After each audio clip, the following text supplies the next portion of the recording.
Face me! Not today!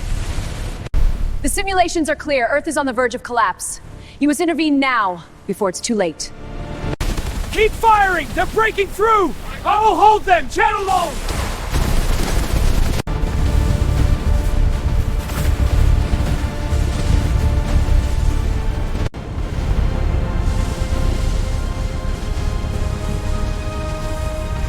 The air on Planet Haven 7 did not just burn, it screamed.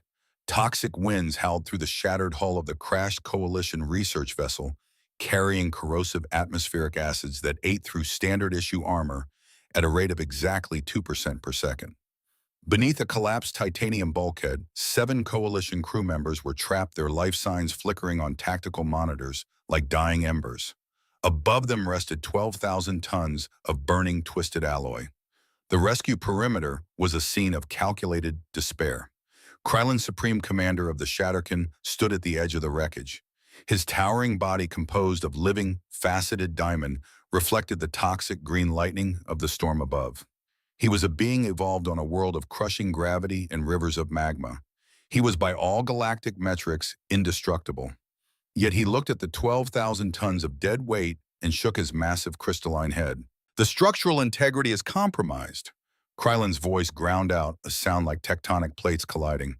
Applying the force necessary to lift that bulkhead will trigger a cascade collapse. The targets cannot be saved. They are already dead. The remaining alien rescue crews lowered their heads. The logic was flawless. The physics were absolute. In the unforgiving hierarchy of the universe, you did not waste energy on the already dead. Then a boot cracked against the acidic rock. Major Silas Thorne of the United States Space Force stepped up to the edge of the crater. His hazard suit was scorched, his visor streaked with ash. He did not possess skin made of diamond. He did not have muscles that could bench press a starship. He was, by galactic standards, fragile. Silas spat a curse inside his helmet, reached into a heavy canvas duffel bag, and pulled out a primitive, heavy steel cylinder. It was chipped. It was stained with grease. It was a standard heavy-duty hydraulic jack. He walked directly past the towering Shatterkin commander, his eyes locked on the narrow, crumbling gap beneath the burning metal. "One ship was enough to get us here," Silas said, his voice cold and steady through the comms. "And this is enough to get them out. Step aside and let humanity work." They did not know it yet. Standing on that toxic rock, watching a soft-skinned biped march into certain death, with a rusted metal tube, the supreme predators of the galaxy had no idea what they were looking at. They did not know that this desperate act of defiance was merely an echo of a cultural shockwave that had begun exactly 14 days earlier. 2 weeks before the disaster on Haven 7, the atmosphere aboard Refuge Station had been perfectly sterile, perfectly controlled, and thick with unspoken contempt. Administrator Xyler of the Galactic Coalition stood at the docking bay, his 4 primary appendages trembling slightly as he reviewed the manifest on his datapad. The Deathworld Summit was the most dangerous diplomatic event in galactic history. It was a gathering of the 3 most lethal species in the known universe.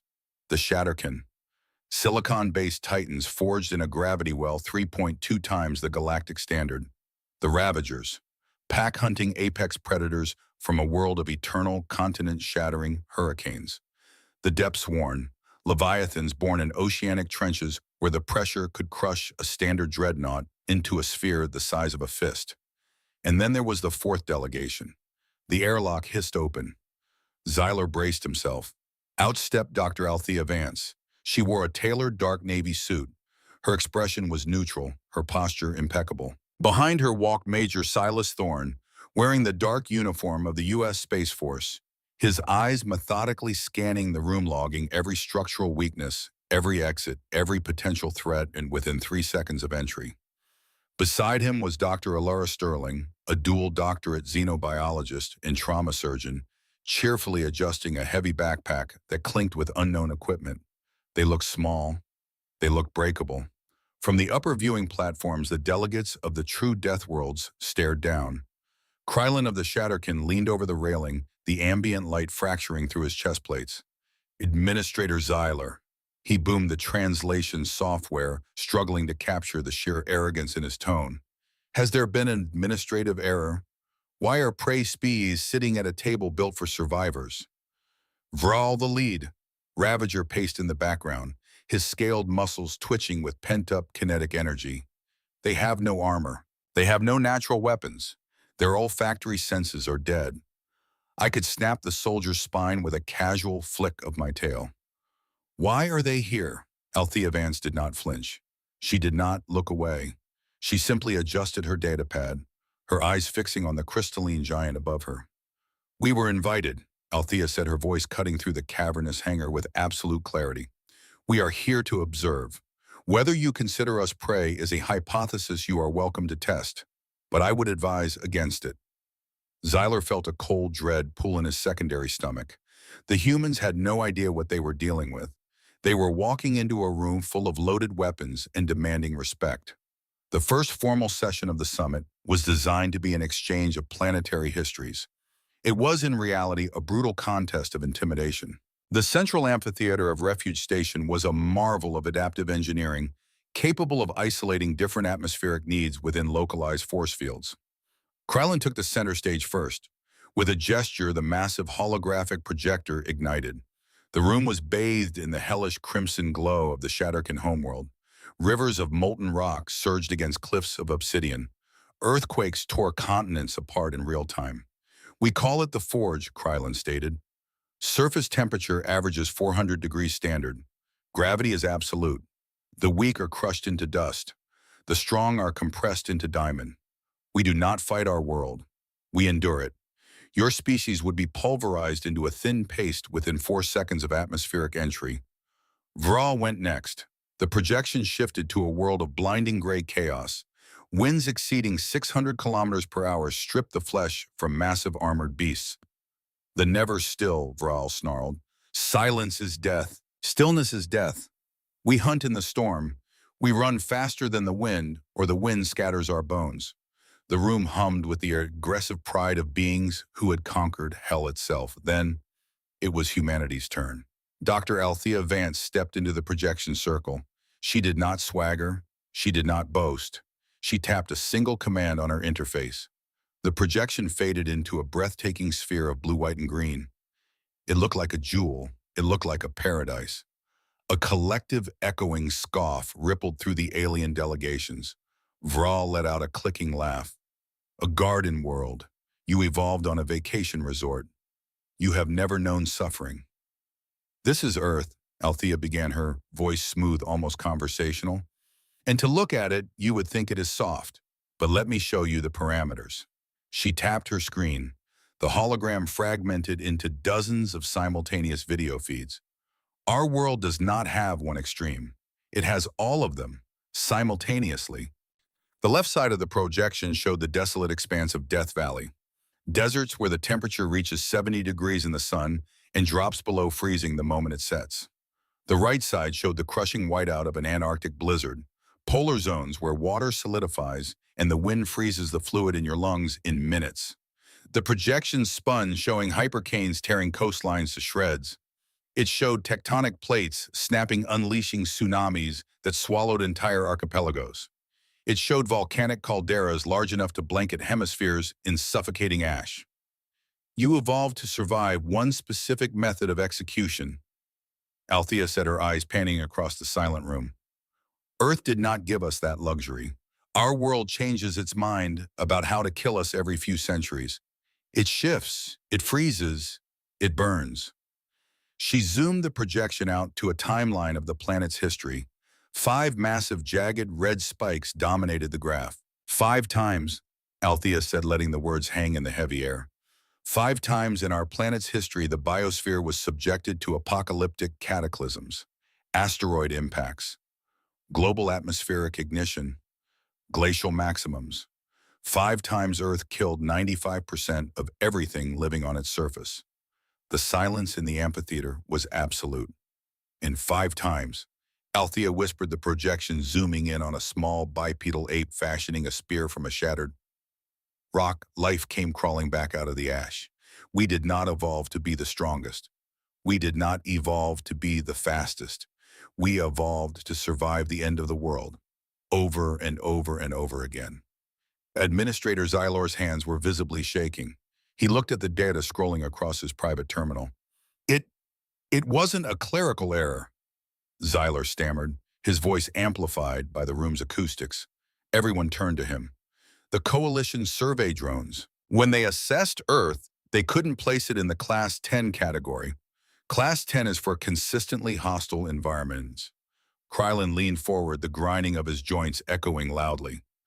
Then what is it? Xylor swallowed hard. They had to create a new designation. Earth is the only recorded Class 12 Deathworld in the galaxy, an apocalyptic variable. The Deathworlders looked back at the three humans.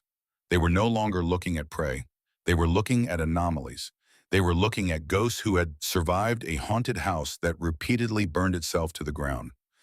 But the true shock did not come from the history lesson. It came during the lunch break. The diplomatic dining hall was heavily segregated. Krylin sat in a reinforced thermal booth, absorbing raw mineral heat. Vral paced back and forth in a kinetic zone, tearing into a sealed bag of raw, synthesized protein slurry. The humans walked into the central, neutral dining area. They sat at a standard table. Dr. Alara Sterling unzipped her heavy supply bag. I thought it would be a good opportunity for cultural exchange, Alara said brightly, pulling out several sealed foil containers and a heavy thermal flask. She popped the seals. The smell of roasted coffee beans, seared chicken, and heavily spiced chili peppers immediately flooded the climate-controlled air. At the far end of the room, Xylor's personal biological scanner let out a shrieking, piercing alarm. The device flashed a violent, strobing red. Xylor dropped his datapad, his vocal cords constricting in sheer panic. Wait! Stop! Do not breach those containers! Biohazard protocol override! Security drones instantly dropped in from the ceiling, their weapons humming to life, aiming at the human table. Krylin and Vral instantly dropped into defensive postures, assuming an assassination attempt was underway. Althea Vance sat perfectly still, a plastic fork halfway to her mouth. Silas Thorne didn't even blink, his hand casually resting near his hip, his eyes tracking the security drones. Administrator, Althea said calmly, call off your drones. What is the problem? Your food, Xylor shrieked from behind a blast pillar. The scanners! You have unleashed lethal biochemical weapons in a diplomatic zone. Ilara looked down at her plate, genuinely confused. She poked a red chili pepper with her fork. You mean the chicken? The chemical readouts? Xylor cried out. I am detecting massive concentrations of capsaicin, and that dark liquid, it is saturated with a class 4 neurotoxin caffeine. It induces cardiac arrhythmia, nervous system overdrive, and catastrophic organ failure in 98% of carbon-based life forms. Put it down. The room froze. Althea looked at her steaming mug of black coffee. She looked at Xylor. Then deliberately, slowly, she raised the mug to her lips and took a long, deep sip. She let out a contented sigh.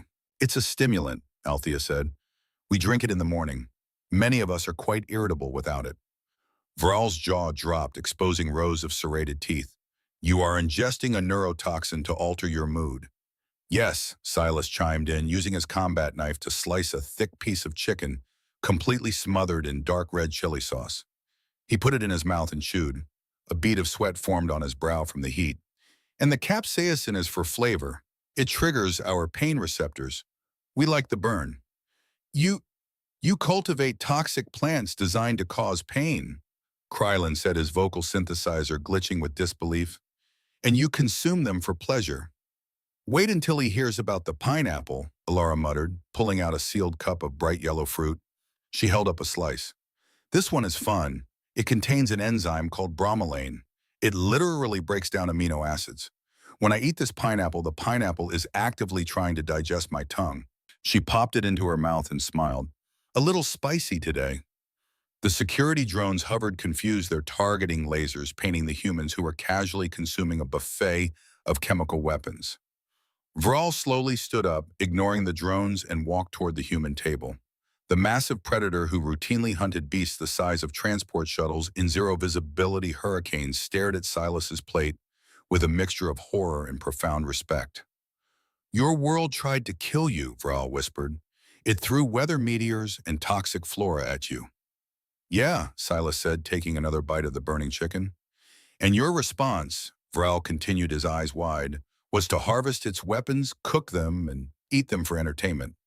Pretty much, Althea said, taking another sip of her coffee. Earth is rough. You either cry about it or you learn to like the taste of poison. The security drones powered down. Xyler slumped against the wall, his primary hearts beating in an erratic, terrified rhythm. The psychological dominance was absolute. The humans hadn't fired a single shot, hadn't raised their voices, but the hierarchy of the summit had fundamentally shifted. But talk and parlor tricks with toxic food were one thing.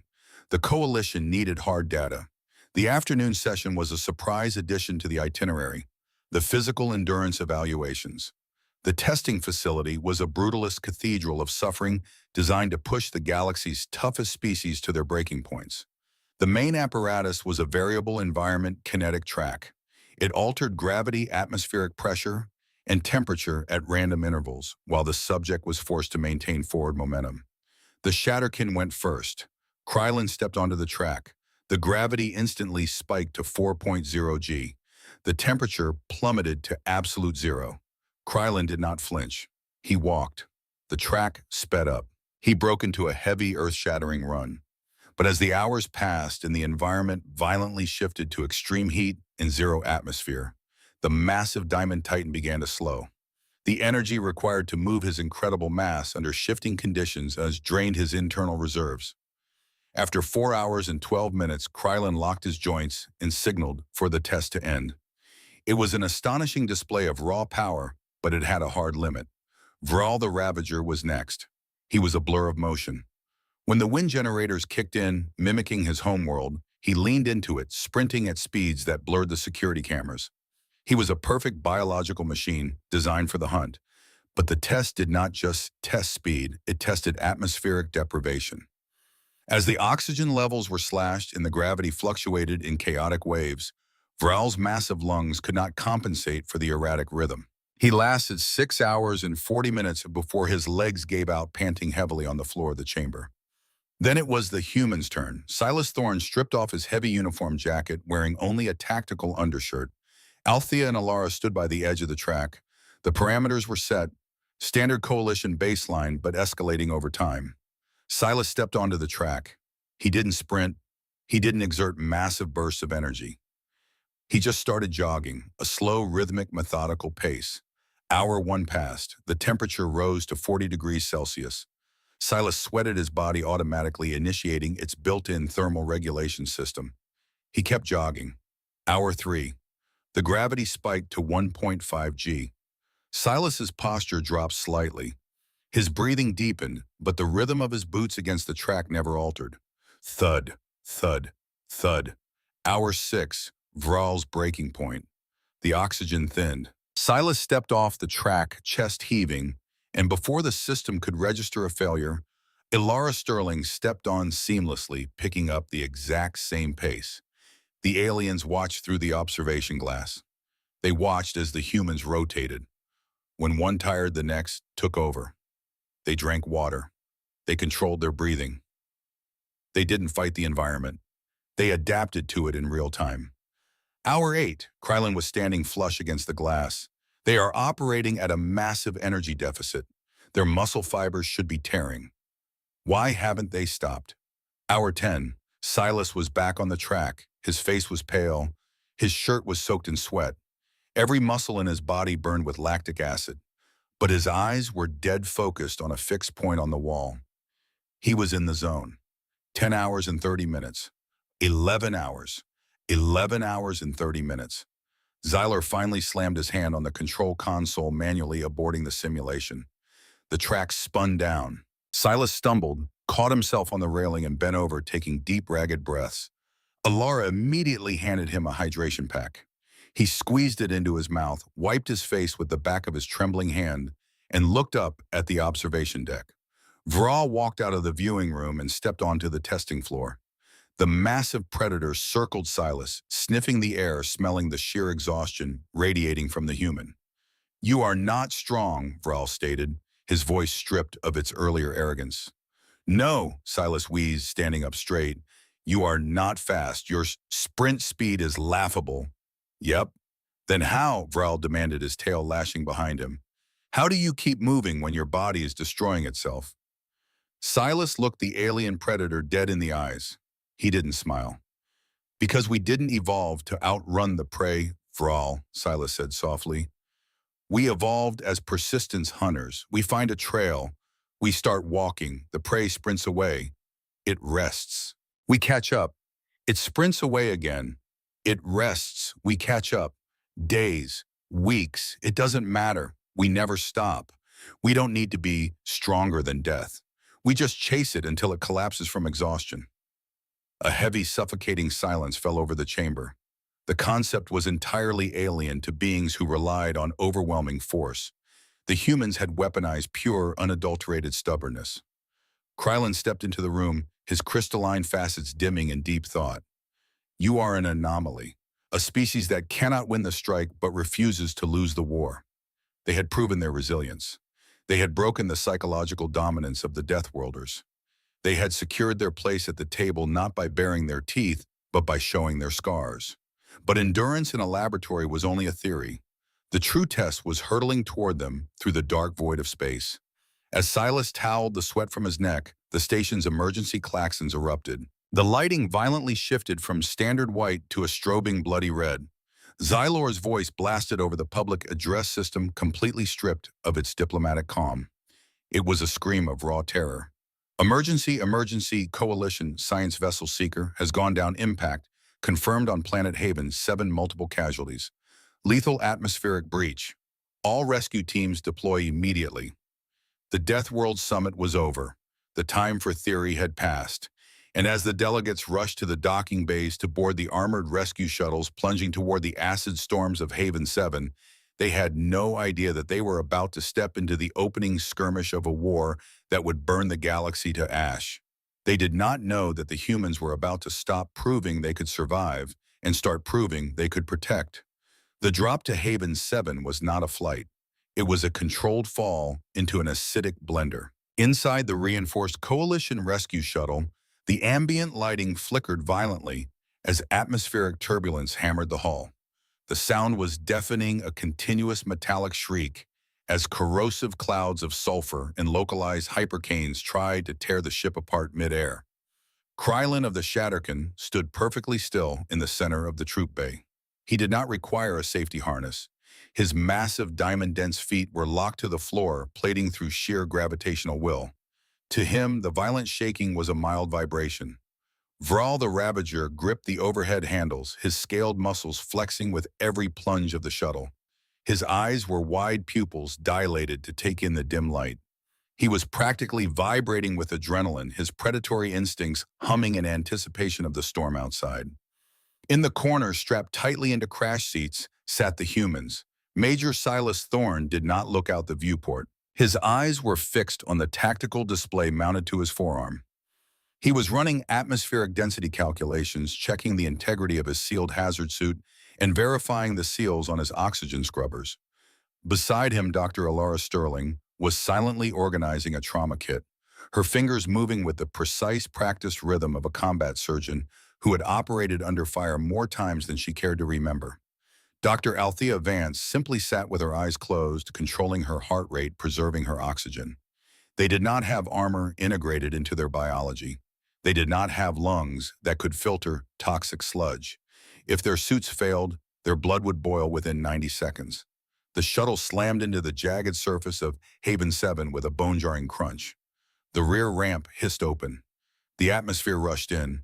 It was a wall of heat and chemical rot. The sky above was bruised purple and black, violently illuminated by silent arcing veins of green lightning. The ground was a jagged expanse of obsidian rock, slick with pools of fuming acid. "Move," Krylon commanded. The alien titans rushed out into the maelstrom. The humans followed their boots crunching against the brittle stone. 2 kilometers ahead, through the thick, corrosive fog, the wreckage of the Coalition Science Vessel Seeker burned. It was a massive, elegant ship now broken open like a slaughtered beast. Its internal superstructure was exposed ribs of titanium snapping under the weight of a collapsed mountain ridge that the ship had plowed into during its descent. "Life signs?" Silas asked, his voice crisp over the encrypted comms channel. "Faint, Alara replied instantly, her visor reflecting the data scrolling across her medical scanner. 7 signatures, concentrated in the lower engineering deck. Heart rates are dropping. Environmental containment in their compartment is failing. We have less than 20 minutes before the acid eats through their emergency bulkheads. They reached the crash site. The situation was a physical impossibility. The engineering deck was buried beneath the ship's main thruster assembly and a massive slab of displaced bedrock. The total weight pressing down on the trapped crew was calculated instantly by Krylan's internal neuroprocessors. 12,000 tons. The Shatterkin commander stepped up to the edge of the twisted metal. He braced his massive legs. He buried his crystalline hands into the glowing superheated alloy of the thruster housing. The ground beneath his feet cracked. The air hummed with the sheer kinetic output of his biology. Krylan pushed. A horrific groan echoed through the valley. The 12,000 tons of metal and rock shifted upward by a single millimeter. But as it shifted, the structural supports beneath it shrieked. A shower of sparks and pulverized stone rained down into the cavity where the survivors were trapped. "Stop!" Alara yelled over the comms. "The pressure differential. You're compromising the load-bearing struts. If you lift it from that angle, the entire mass will slide backward and crush them instantly."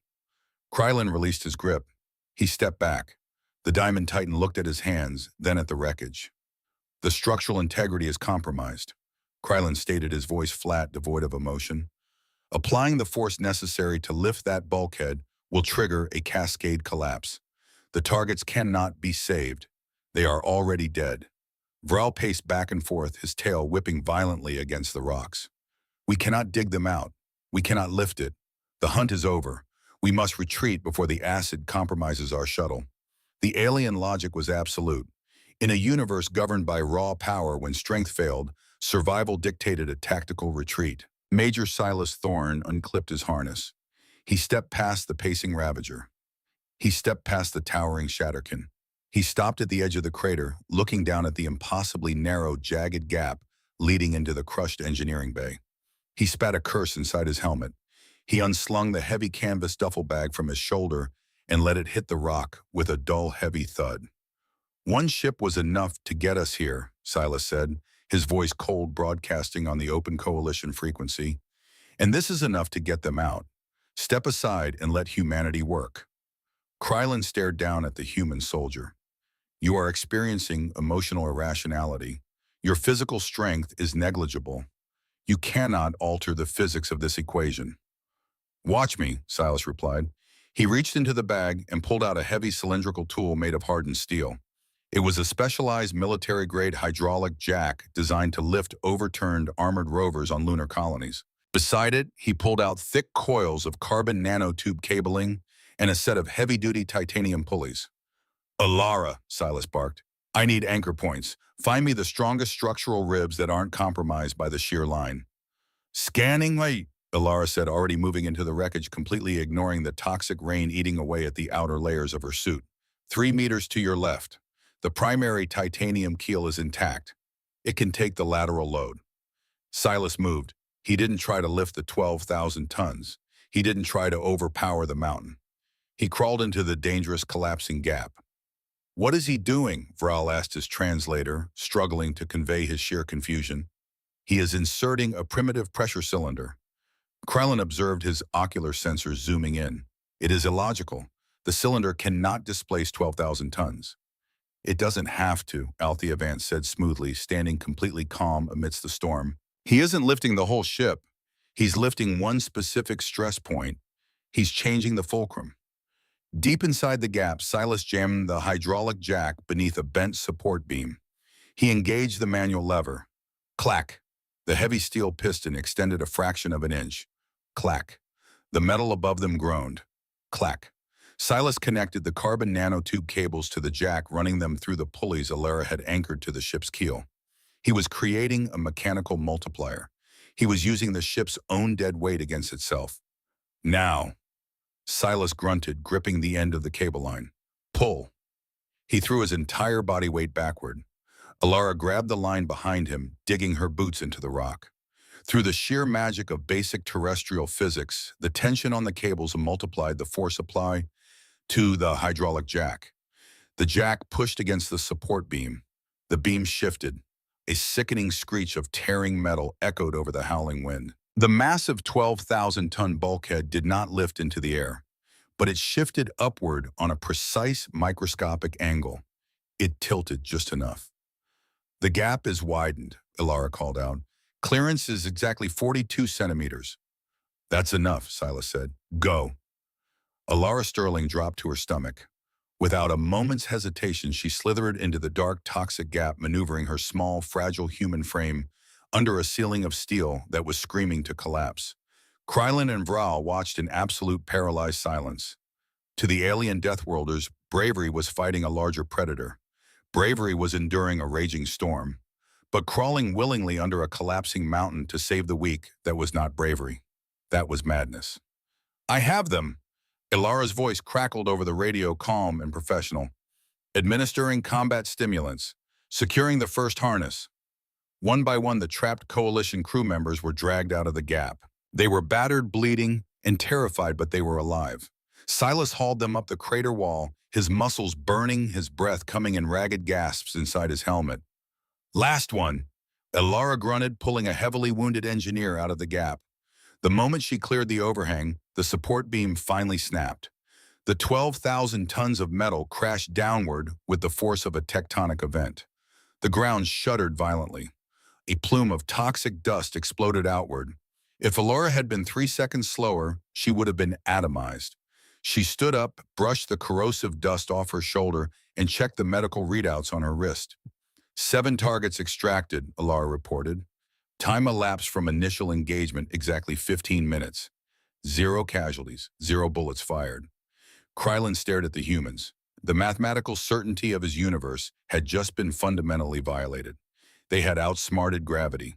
But Haven 7 was not done with them. The wind suddenly shifted. The sharp, acrid smell of sulfur was cut by something else. Something heavy, musky, and foul. Vral's head snapped up. The Ravager's scales rippled in a cascading wave of defensive tension. He let out a low, vibrating growl that rattled the visors of the human hazard suits. "We are surrounded," Vral hissed, drawing 2 massive serrated kinetic blades from his back. Out of the corrosive fog, shapes began to materialize. They were the apex predators of Haven 7. Massive 6-limbed monstrosities built like armored centipedes the size of transit buses. Their exoskeletons were scarred by acid. Their jaws dripped with neurotoxic saliva.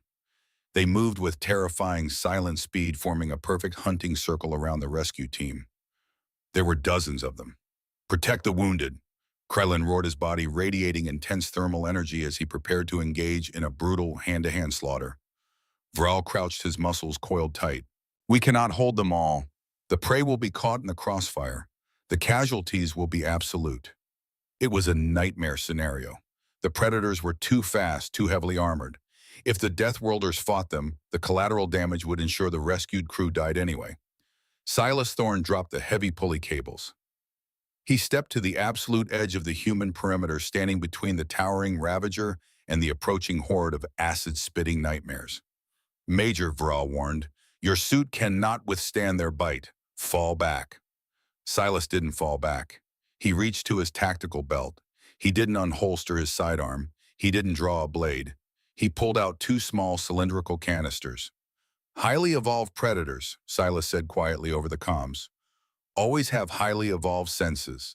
They rely on thermal tracking, acute hearing, and light sensitivity in the dark."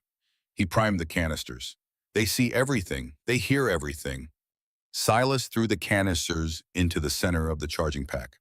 "Let's give them too much of it." The military-grade flashbang and thermite acoustic flares detonated simultaneously. It was not an explosion of shrapnel. It was an explosion of pure weaponized sensory overload. A blinding multi-spectrum flash of white light ignited the valley, burning with the intensity of a miniature sun.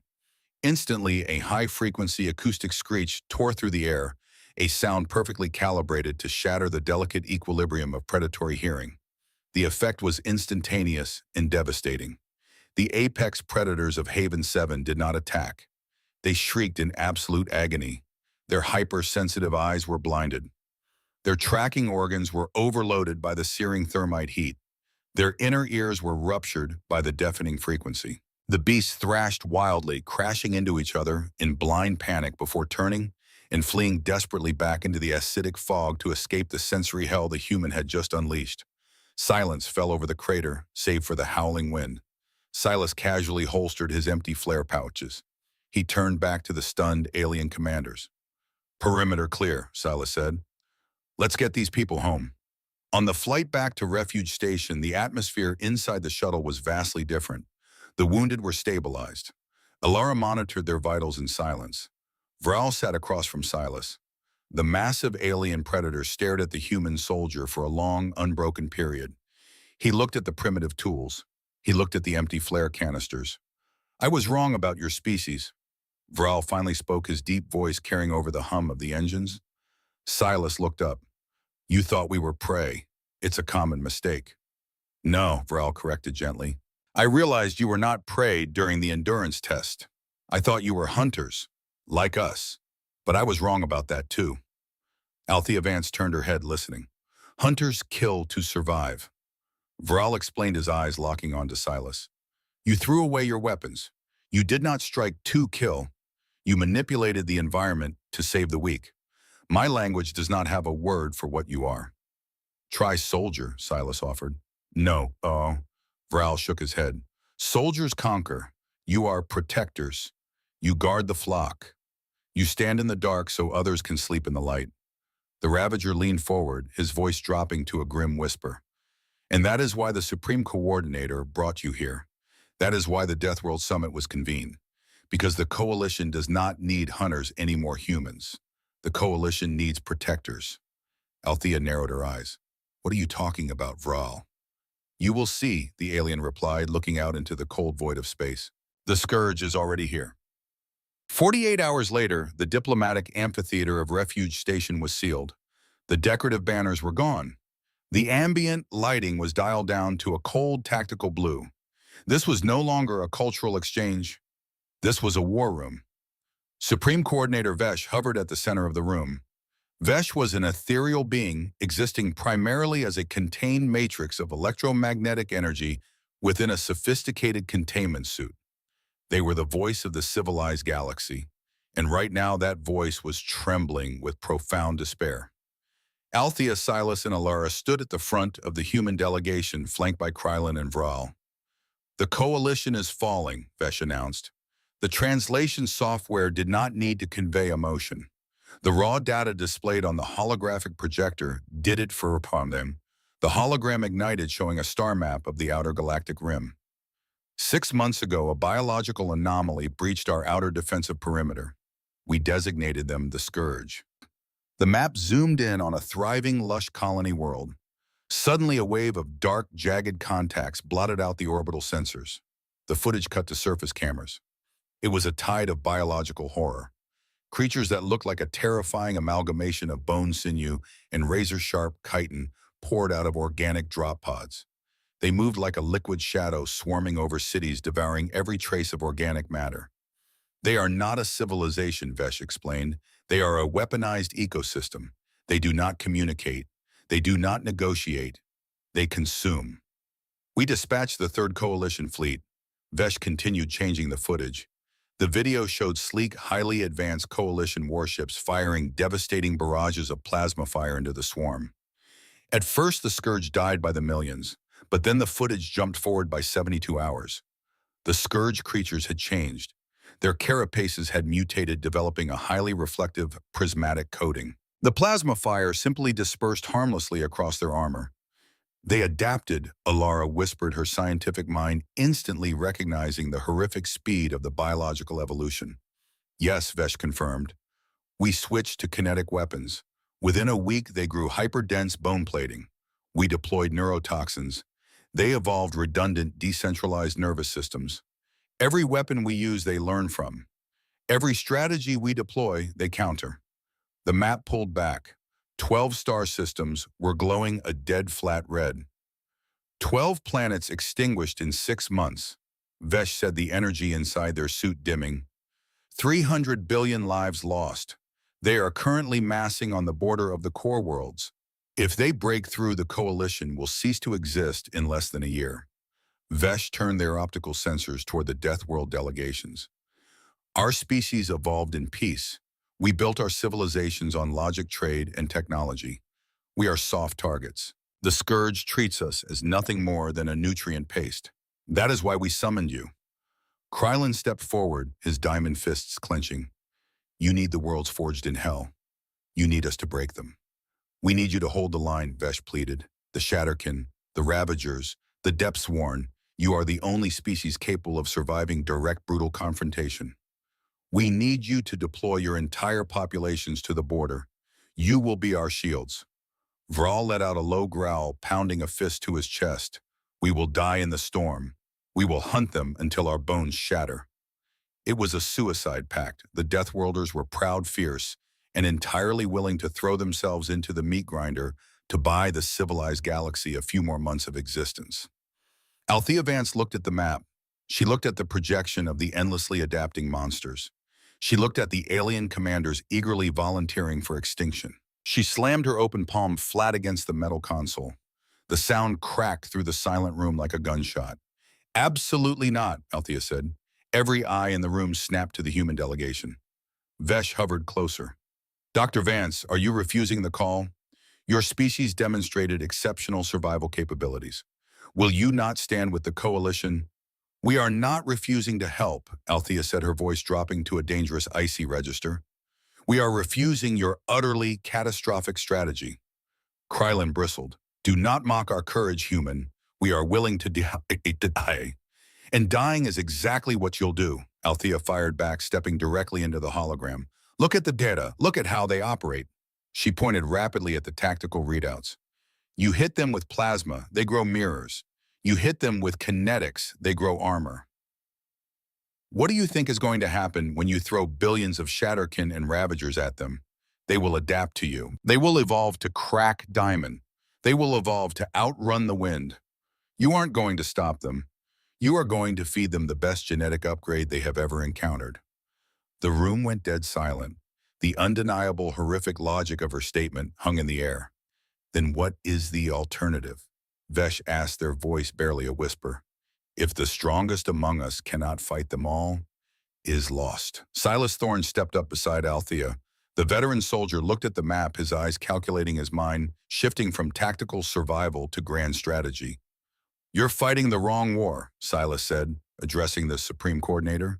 You are trying to win a battle of physical supremacy against a species whose entire biological imperative is physical supremacy.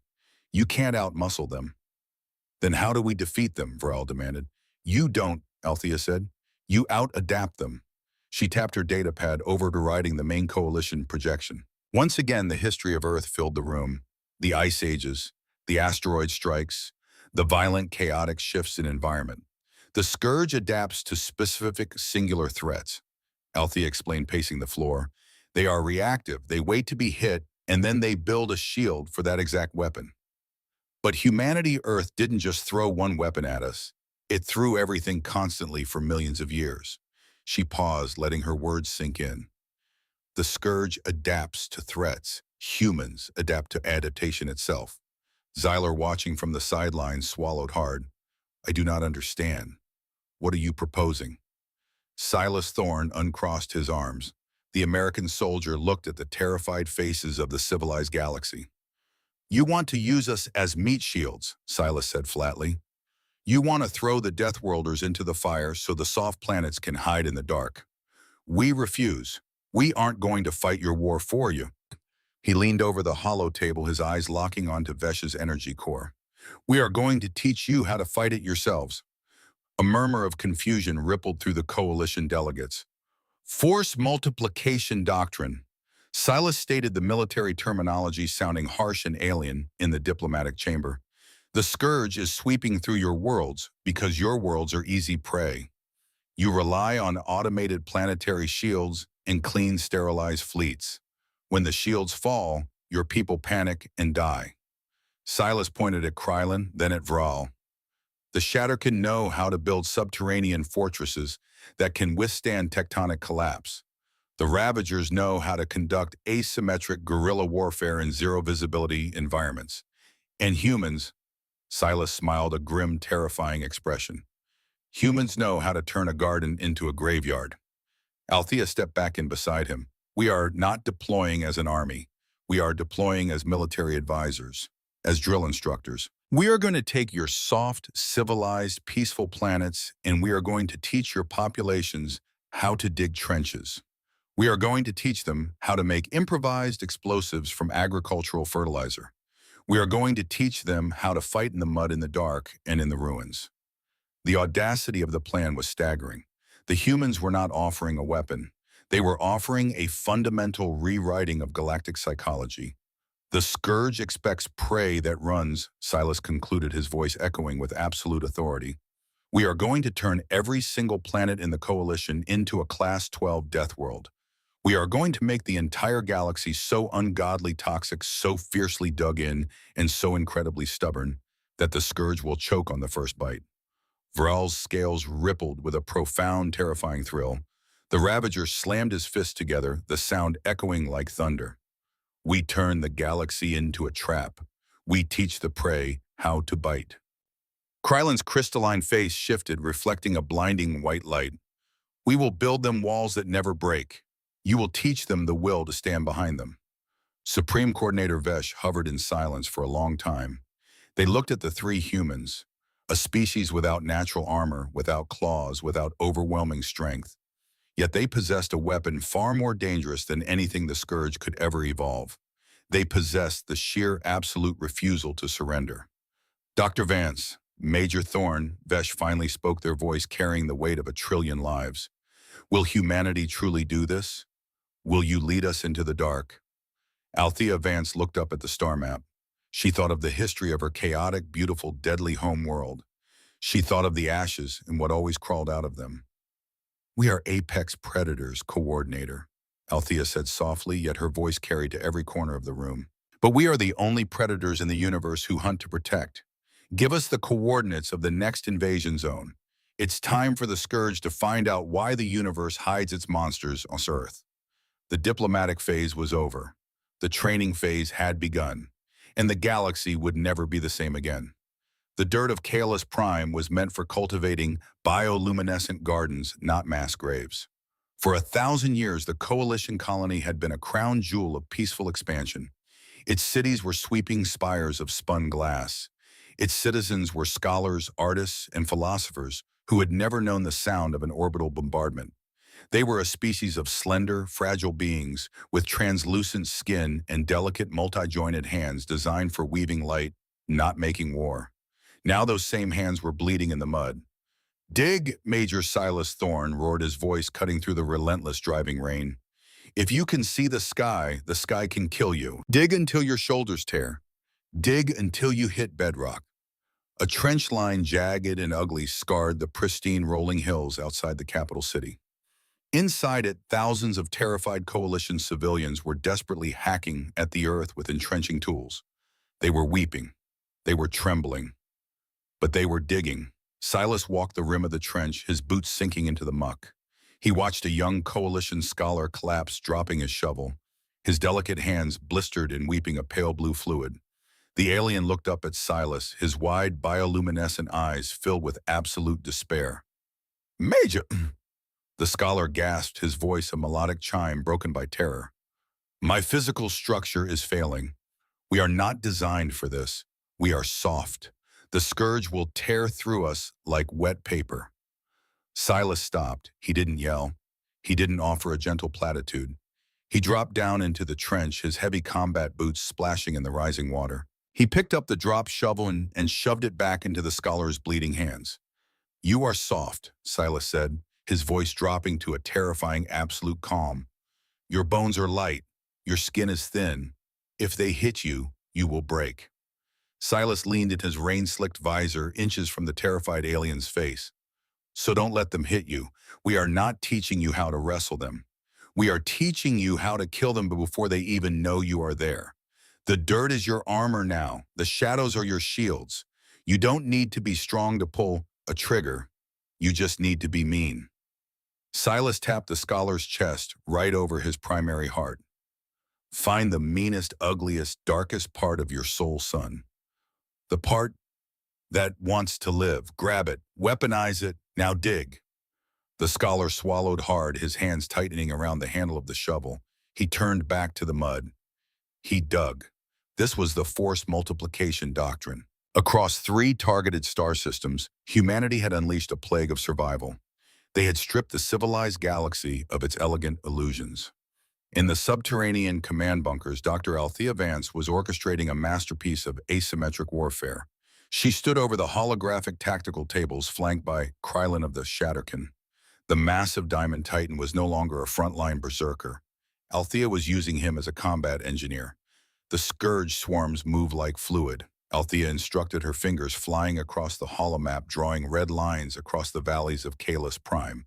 They follow the path of least resistance. So we give them a path. We leave the main arterial canyons completely undefended. Krylon's optical facets word, if we leave the canyons open, they will bypass our outer walls entirely. They will flood the valley floor. Exactly, Althea said, a cold, calculating smile touching her lips. And once they are in the valley floor, you are going to detonate the subterranean charges you buried inside the canyon walls. You aren't going to fight them, Krylon. You are going to drop a mountain on them. Krylon stared at the small, fragile human woman.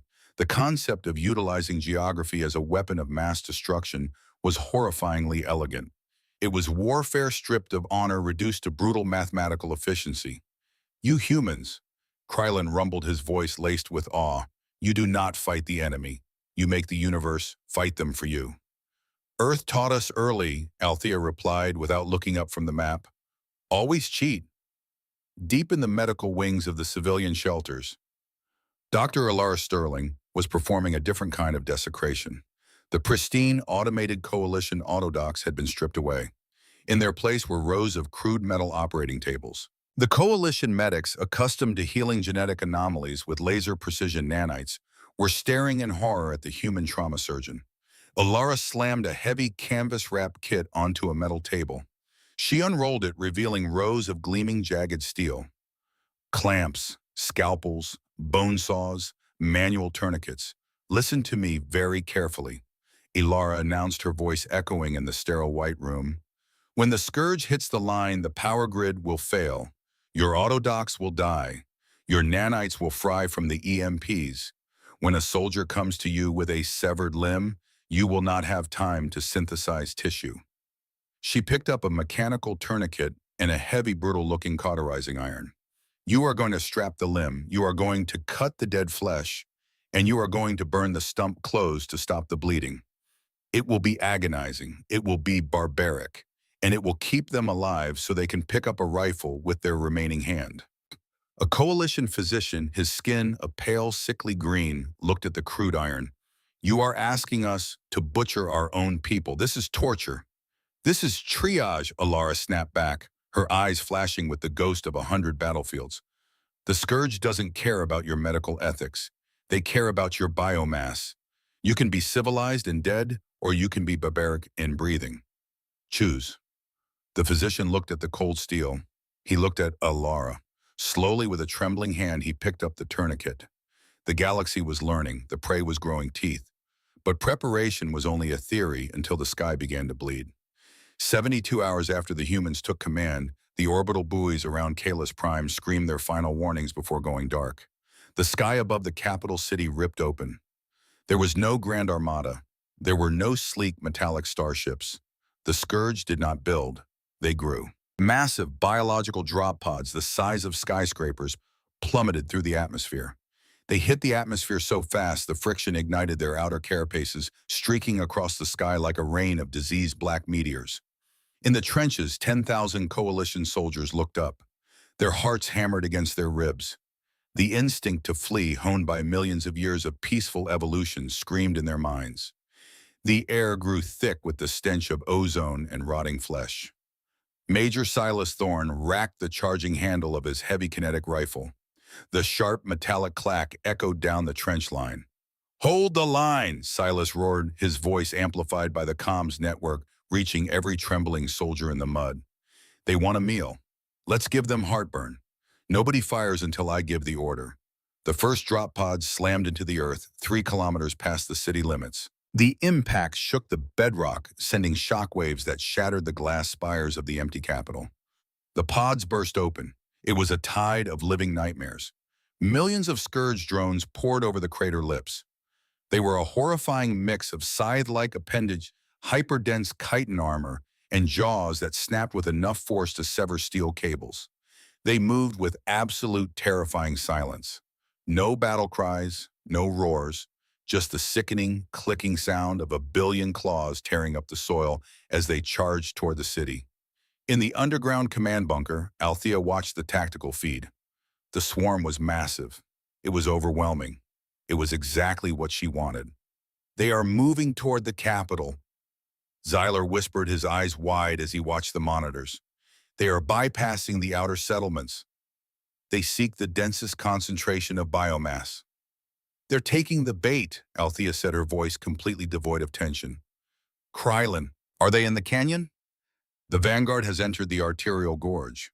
Krylin's voice rumbled over the radio. The concentration is absolute. Do it.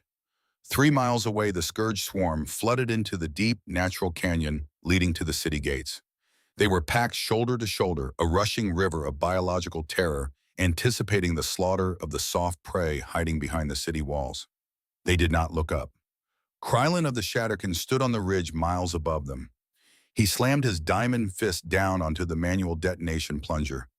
The earth did not just shake, it ruptured. Deep inside the canyon walls, hundreds of tons of subterranean mining explosives, repurposed by human engineering, detonated simultaneously. The sheer kinetic shockwave blew the base of the cliffs completely out. Gravity did the rest. Millions of tons of jagged bedrock, granite, and soil sheared off the mountain face. It felt like a guillotine. The roar of the collapsing mountain drowned out the sound of the swarm. The avalanche slammed into the canyon floor, instantly crushing hundreds of thousands of Scourge drones beneath an ocean of stone. Dust exploded into the stratosphere, blocking out the sun. In the command bunker, Xyler gasped. He had never seen destruction on this scale utilized as a deliberate tactic. You obliterated the vanguard. It was instantaneous. But Althea didn't smile. She leaned closer to the monitor. Don't celebrate yet. Watch. Earth's rule number 1. The roaches always survive. The dust began to settle. The canyon was filled with a mountain of rubble. For a moment, there was stillness. Then the rubble began to shift. The Scourge was a hive mind. It processed the loss of the vanguard in microseconds. It analyzed the threat. It analyzed the crushing weight of the rocks. From beneath the boulders, new shapes began to emerge. The drones that had not been instantly pulverized were changing. Right before the cameras, their carapaces cracked open. Their bodies secreted a hyper-accelerated calcification foam. Within seconds, the surviving drones bulked out their armor, thickening exponentially, turning them into massive, slow-moving biological siege tanks. They adapted, Xyler whispered in horror. They evolved crush-resistant armor. They are practically indestructible now. Good, Althea said coldly. They traded speed for armor. Silas, they took the bait. The swarm is heavy, slow, and moving directly into the kill zone. Execute Phase 2. In the trenches, Silas Thorne saw the massive, newly armored Scourge beasts emerging from the dust cloud, marching toward their defensive line. They looked like walking boulders immune to standard Coalition plasma fire. The Coalition soldiers raised their plasma rifles, their hands shaking. Put the energy weapons down, Silas bellowed. Plasma will just bounce off that carapace, pick up the slugs. The soldiers hesitated, then dropped their advanced energy rifles.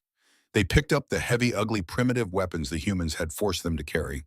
Rifles that didn't fire elegant beams of light, but spat chunks of depleted uranium using controlled chemical explosions. Wait for it, Silas commanded, watching the armored beasts lumber closer. 500 meters, 400, 300. The ground vibrated with their heavy footsteps. The stench of their acidic breath washed over the trenches. 200 meters, Silas yelled. Aim for the joints, fire. 10,000 primitive kinetic rifles erupted simultaneously. The noise was deafening, a continuous rolling thunder of exploding gunpowder. the air filled with the sharp, bitter smell of cordite. The Scourge had adapted their armor to withstand the crushing weight of a mountain. They had adapted to deflect the superheated thermal energy of plasma. But they had not adapted to a storm of hypervelocity kinetic penetrators slamming into the microscopic gaps between their armor plating. The depleted uranium slugs hit the swarm like a hailstorm of sledgehammers. The heavy, slow-moving beasts were suddenly torn apart from the inside out. Armor shattered. Biological fluids sprayed across the mud in geysers of dark green. The vanguard stumbled, their massive weight suddenly a liability as their legs were shot out from under them. The coalition soldiers kept firing. The kickback of the heavy rifles bruised their delicate shoulders. The noise deafened them. But for the first time in the history of their species, they were not running. They were holding the line. "So I keep pouring it on," Silas screamed, his own rifle kicking rhythmically against his shoulder. "They want a meat grinder. We'll give them the whole damn slaughterhouse." But the Scourge was not mindless. As the armored behemoths fell, the hive mind shifted tactics again. If heavy armor failed, it would rely on overwhelming speed and verticality. From the rear of the swarm, a new variation launched into the air. Millions of sleek, razor-thin drones with membranous wings vaulted over the kinetic kill zone, diving straight toward the trenches. They moved too fast for the heavy rifles to track.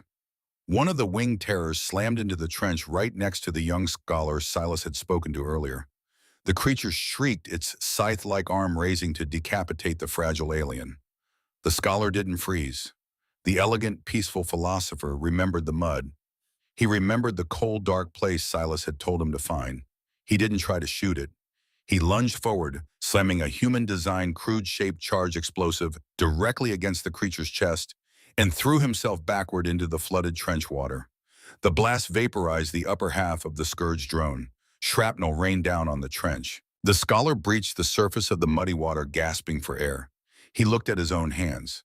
They were covered in the creature's blood. He looked at the smoking crater where the monster had been.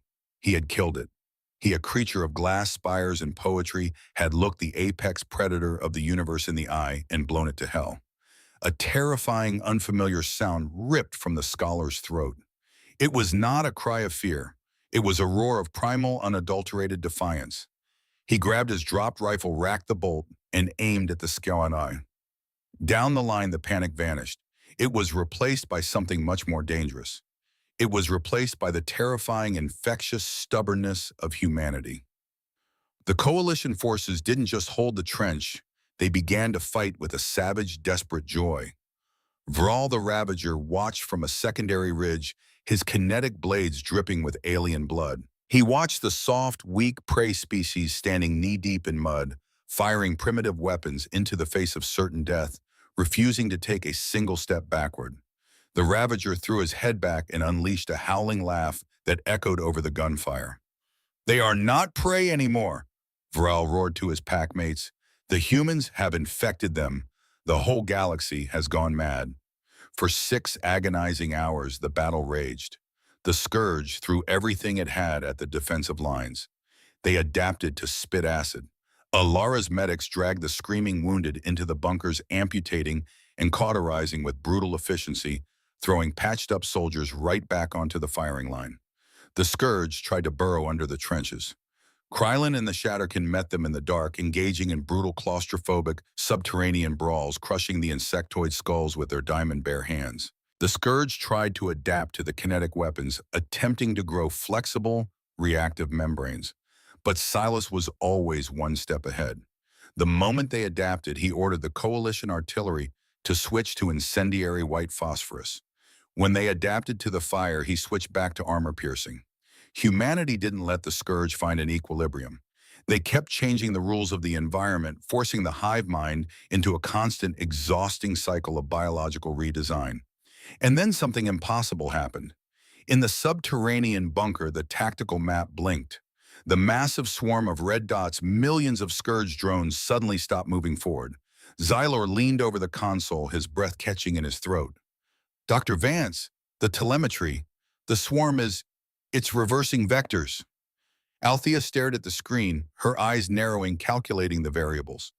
"It's an expenditure equation," Althea whispered. "The Scourge is a biological machine. It invades to consume biomass. It expects a return on its caloric investment. But we aren't giving them biomass. We are giving them depleted uranium fire and rocks. They are burning more energy trying to adapt to us than they can possibly harvest from this planet. Xylor looked up, tears of disbelief welling in his wide eyes. They are retreating. For the first time in recorded history, the Scourge is retreating. On the surface, the rain finally began to clear. The deafening roar of the Scourge swarm shifted. The surviving creatures turned their backs on the trenches, scurrying back toward their massive drop pods. The pods sealed shut, and with a sickening biological thrust, they launched themselves back into the dark void of space, fleeing the gravity well of Kalis Prime. Silence fell over the valley. It was not a peaceful silence. It was the heavy, exhausted silence of a graveyard. The valley floor was a smoking ruin, piled high with the shattered carcasses of millions of Scourge drones, and in the trenches, the Coalition soldiers slowly lowered their weapons. They looked at the devastation. They looked at their blistered, bloody hands. They were covered in mud, soot, and alien gore. Their pristine uniforms were rags. Their elegant culture had been dragged through the dirt, but they were alive. The scholar dropped his rifle. He fell to his knees in the mud, staring at the retreating streaks in the sky. He began to laugh, a ragged, exhausted, triumphant laugh that spread down the trench line until 10,000 voices were roaring at the empty sky. 3 days later, Administrator Xylor stood on the observation deck of Refuge Station. The Deathworld Summit was officially over. The Coalition Council had reconvened not to discuss surrender, but to formalize the new Galactic defensive doctrine. The Terran Protocol. Xylor looked out the viewport at the swirling stars. Behind him, the doors hissed open. Krylin of the Shatterkin and Major Silas Thorne stepped into the room. Silas was out of his combat armor, wearing his standard U.S. Space Force dress uniform. He looked tired, but his posture was as rigid and unyielding as ever. The Scourge has bypassed the Aegis system entirely, Xylor said, not turning away from the window. Deep space telemetry shows their hive fleets altering trajectory. They are avoiding any system with human military advisors. They have designated our fortified worlds as inhospitable. They'll be back, Silas said flatly, stepping up to the glass. They're just looking for easier prey. We need to fortify the mid-rim colonies before they realize there aren't any soft targets left. Xylor finally turned. He looked at the human. He looked at the primitive, physically unimpressive creature whose species had just rewritten the rules of the universe. When you first arrived, Xylor said softly, I thought you were a liability. I thought your world was a cosmic mistake, a planet that tried to kill its own children. It was, Silas replied, a faint, proud smile touching his lips. Earth is a terrible mother, but she makes damn good survivors. Krylin stepped forward, the ambient light reflecting off his indestructible chest plate. The Shatterkin commander looked down at Silas, his crystalline eyes filled with an emotion that bordered on reverence. We possess the strength to shatter mountains. Krylin rumbled, his voice filling the room. Vral possessed the speed to outrun the storm. But strength and speed are finite. They can be measured. They can be overcome. Krylin turned his gaze out to the endless sea of stars toward the dark spaces where the Scourge lurked in fear. You did not bring us a super weapon human. You brought us something far more terrifying. The giant alien placed a heavy hand on Silas's shoulder. The monsters out there just learned a bitter lesson. Krylin said, his voice echoing with the weight of a new galactic era. Never back the protectors into a corner. Because they will not just fight you, they will teach the entire universe how to refuse death. Silas Thorne looked out at the stars, his reflection superimposed over the galaxy he had just taught how to bite back. Let them come, Silas whispered. We've got plenty of dirt. The screen cut to black. The universe would never be the same again.